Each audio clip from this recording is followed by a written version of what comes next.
स्वप्न फुलवणाऱ्या शेतकरी बापाची औलाद म्हणून 600 किलोमीटरहून आलो. टाइमपास नाही, मनोरंजन होणार नाही. अरे जो इतिहास तुम्हाला कोणी सांगणार नाही हा शाहीर घोगरे सांगणार आहे. 1 रुपया बक्षीस नको, फक्त टाळी एकदा जोरदार द्या.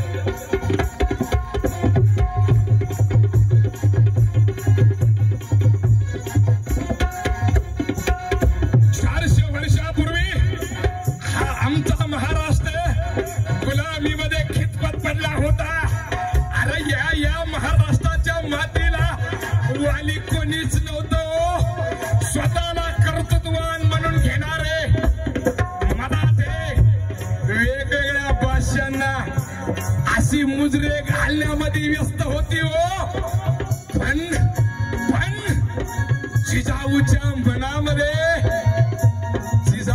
मनामध्ये माय मावल्यांनो ओंकार उठला. आणि माझ्या आया बहिणींनो 395व्या शिवजयंतीला तुमच्या मनामध्ये आग पेटू द्या आणि तुमचे लेकरं कलेक्टर करू द्या.